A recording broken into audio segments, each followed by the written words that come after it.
마지막 때 예수님의 말씀이 그때의 사람이 너에게 말하되 보라 그리스도가 여기 있다 저기 있다 말하여도 믿지 말라 이렇게 하셨습니다. 하지만 이 시대가 어느 시대쯤에 와 있는지 분별도 못하고서야 우리가 깨어있는 신앙인이 될 수가 없을 것입니다. 자, 여러분께 묻습니다. 이 역사의 주인이 누구십니까? 바로 우리 하나님이십니다. 하나님께서 우리를 섭리로 인도하고 계십니다. 이 코로나19도 하나님께서 나타내시는 역사의 어느 지점일 것입니다. 지난주 우리가 베드로가 오순절 다락방에서 한 설교 시편에 대해서 보지 않았습니까? 거기에 보면은 먼저 인용한 본문이 있었는데 바로 요엘서입니다. 이렇게 되어 있습니다. 하나님이 말씀하시기를 말세에 너희 젊은이들은 환상을 보고 너희 늙은이들은 꿈을 꾸리라 이렇게 하였다고 하는 것입니다. 데이빗 윌커슨 목사님이 성령이 충만해져서 1973년에 다가올 박해에 대해서 경고하는 환상을 보았다고 합니다. 그걸 종합해서 정리해보면 첫째로 세계적인 불황이 경제 불황이 독일, 일본, 미국으로 전개되면서 나타날 것이다. 두 번째는 자연재해가 날로 더해가면서 쓰여지고 빈번해질 것이다. 세 번째는 추잡한 것들이 홍수를 이루어서 나타날 것이다. 음란한 것들이 접하기 쉬워지면서 사람들은 더 홀려지게 되고 그리고 더러워지게 될 것이다 말합니다. 네 번째는 가족 간의 반목이 가정에 영구히 깃들게 될 것이다. 그래서 약물과 성남용과 음주가 그렇게 만든다는 것입니다. 다섯 번째는 참 크리스천에 대해서 광적인 박해가 있게 될 것이다 얘기했습니다. 이렇게 볼 때에 마지막 다섯 번째만 아직 오지 않았고 그 위에는 다 온 것 같습니다. 최근에 보면 미국 사례에 보면 동성애자들이 이제 교회로 들어오면서 대형 교회에서 환영을 받는 시대가 된다고 예언했었는데 딱 맞아떨어지고 있습니다. 지금 미국 감리교회가 이 문제로 분열 위기에 처해 있습니다. 동성애자를 목사 안수를 받을 것이냐 안 받을 것이냐 찬반을 묻는 것을 강요하면서 이제 분열 위기에 있는 것입니다. 우리 공교육에서도 기독교 교육이 불법인 것 마냥 이렇게 취급해 되지 않겠습니까? 이것이 바로 오늘날의 현실인 것입니다. 마지막에 있을 종교 박해 이것은 아직 오지 않았습니다. 아직 환란의 때가 아닌 것입니다.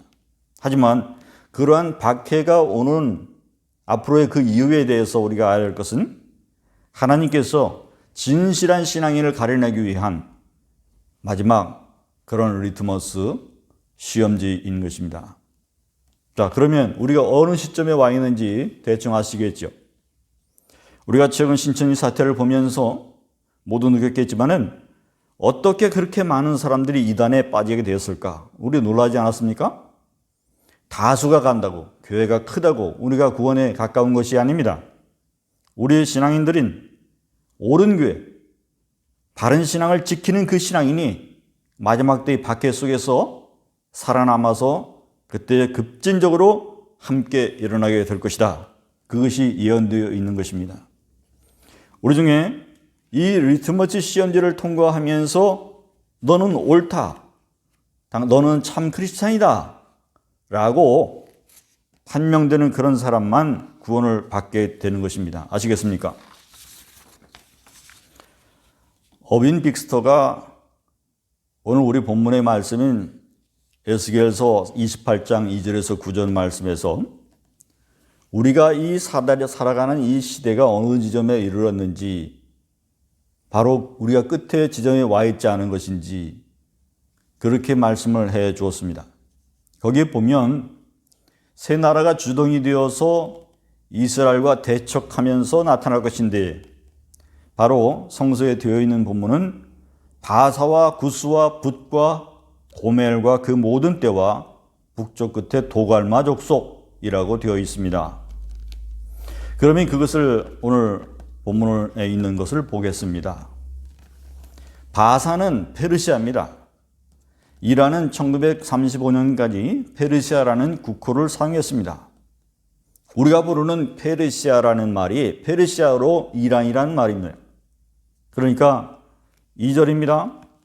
인자야 너는 마곡 땅에 있는 로스와 메덱과 두발 왕 곧 고게게로 얼굴을 향하고 그에게 예언하여 이르기를 주 여호와께서 이같이 말씀하시기를 로스와 메색과 두발 왕 고가 내가 너를 대적하여 여기에 나오는 지명들이 있습니다. 바로 로스는 러시아입니다. 메색은 모스크바의 원 지명이라고 하는 것입니다. 두발은 러시아 토불강에 있는데 그 토벌스크라는 마을도 있다고 합니다. 바로 그 지역입니다. 그러니까 전부 합쳐서 러시아를 일컫는 말입니다. 그리고 도갈마 고멜이 나옵니다. 고멜은 성서에서 나오는 인물인데 노아 자손 야베스 아들이고 그 손자가 바로 도갈마입니다. 이 도갈마는 어디서 살았느냐 하면 터키의 갈라디아 지역에 이르는 말입니다. 그러니까 이 족속이 어디냐? 바로 터키인 것입니다. 이 세 나라가 주동이 돼서 이스라엘을 치러 모인다. 이렇게 되어 있는데 그처럼 현재 이스라엘 국경을 맞대고 있는 그 시리아에 이 세 나라가 모였습니다. 바로 러시아, 이란, 터키입니다. 자, 미국이 철수하면서 4개국에서 3개국이 됐는데 그들이 이해관계 때문에 남아있기 때문에 거기서 아예 철수를 못하고 거기서 회담을 지금까지 5차례나 이어오고 있다는 것입니다. 그래서 이 세 나라와 이스라엘이 마지막 붙는 이 전쟁을 가리켜 성서에서 묘사하고 있는 것은 아마겟돈 전쟁인 것입니다. 그러니까 이 시리아 내전 때문에 다른 나라가 오고 지금 세 나라가 남아있다는 것이죠. 성서에 묘사된 바로 그 상태, 바로 우리는 멸망 직전에 와 있는 것이 아니냐 하는 것입니다. 그런데 최근에 북한을 묘사하는 시나리오를 이렇게 보여주는 그 장면이 있었는데 그 유튜브로 보면 북한 유사시, 붕괴시에 북한 전체가 우리가 남한 땅이 되는 것이 아니고 미국, 중국, 러시아, 한국에 서로 땅 따먹기 경쟁을 하고 있는 각 주권의 그림이 그려지고 있어요. 자, 우리에게는 참 안 좋은 모습인데 외국의 시각에서 본다고 하면 그래서 북한이라고 하는 것은 남의 땅이지 그것은 그대로 한국 땅이 아니라고 인정 안 하는 것입니다. 그러니까 자기들이 기여를 냈으니 전리품을 뺏어먹는 식으로 주둔을 하려고 하는 것입니다. 그래서 외국인의 입장에서는 한국이 그대로 한국 땅이 되도록 놔두지 않을 것 같다. 그런 우려가 있게 됩니다. 그러므로 이것이 남의 일이 아닙니다. 시리아가 그런 모양이 있었듯이 우리에게도 해당될 일입니다. 그러므로 이 한반도가 온전히 통일이 될 수 있도록 우리가 기도를 해야 됩니다. 장차 북한도와 동북 삼성도 회복될 수 있도록 우리 함께 기도합시다. 우리는 아직 모르지만 각국이 저마다 이해관계 때문에 북한에 발을 담그고 있었던 것을 우리가 느껴야 되고 그리고 여기에서 온전한 통일이 되려면 하나님의 극진하신 돌보심이 필요하다는 것입니다.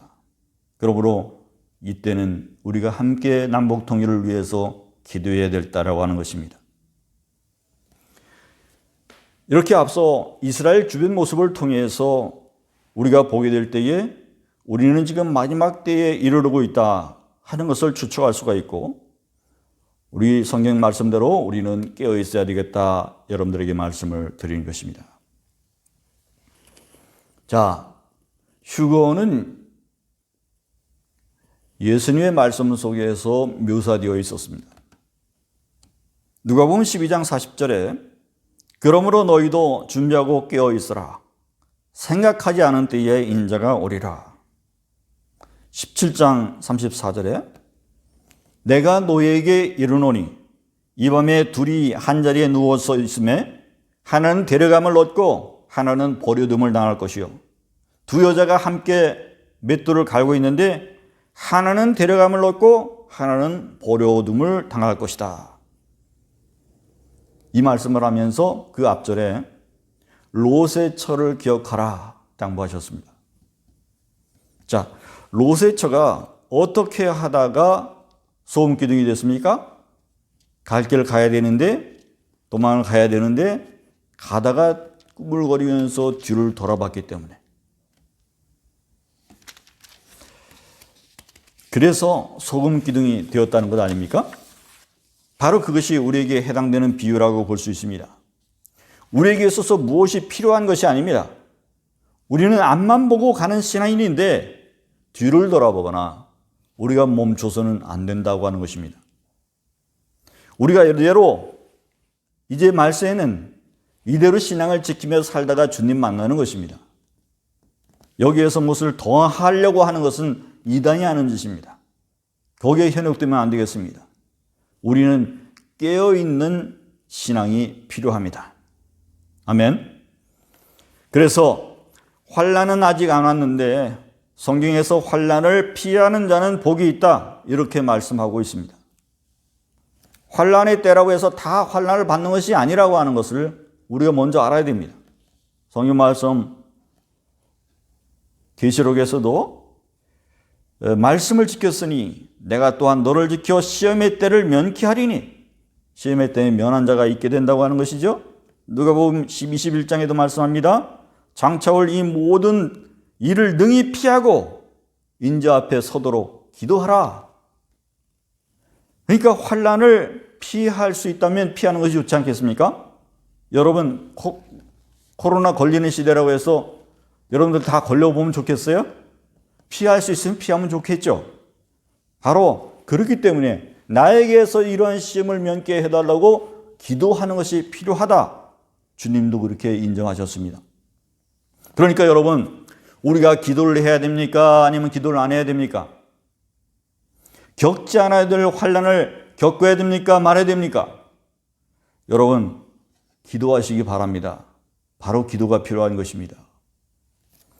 신디 제이콥스라는 분은 지금 마지막 때에 추수하는 때라고 하시는데, 특별히 하나님께서 한국 위에 당신의 숨결을 부르시는 그 이미지를 보고 들었다고 하는 것입니다. 그 바람은 사람들이라는 거예요. 바람이 하나하나가 사람이라는 거예요. 그것이 중국을 덮고 그리고 아시아 대륙을 덮고 이스라엘을 들어가게 된다는 것이죠. 그리고 전 유럽을 덮게 된다는 것이죠. 바로 우리나라가 세계 제2의 선교 대국 아닙니까? 그런데 그가 볼 때에 지금 고집불통인 이 이스라엘 유대인들을 변화시키고 개종시키는 것이 바로 우리 한국 선교사라는 거예요. 그것이 미국과 캐나다에 이미 일어나고 있는 일이라는 것입니다.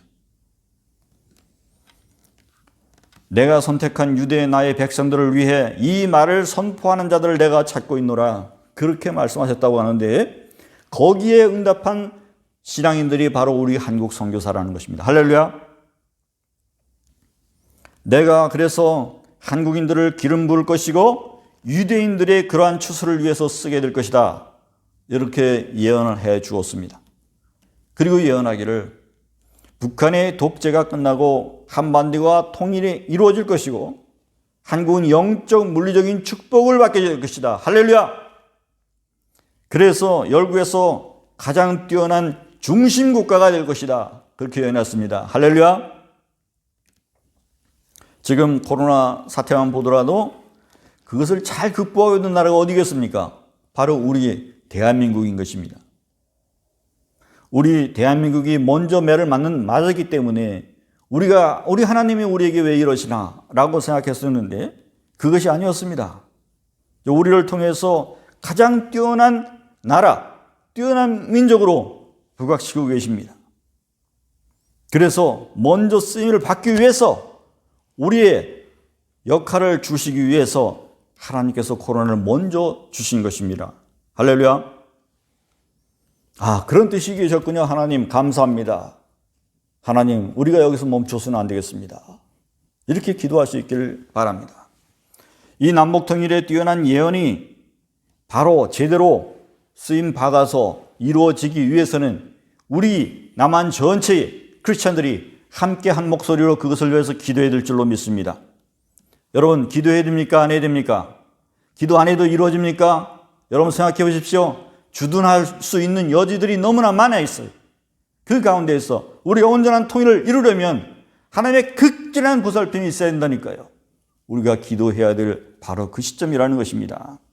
바로 그 여러 나라들이 군침을 삼키고 있는데 이 나라가 그런 나라가 아니지 않습니까? 우리가 함께 기도합시다.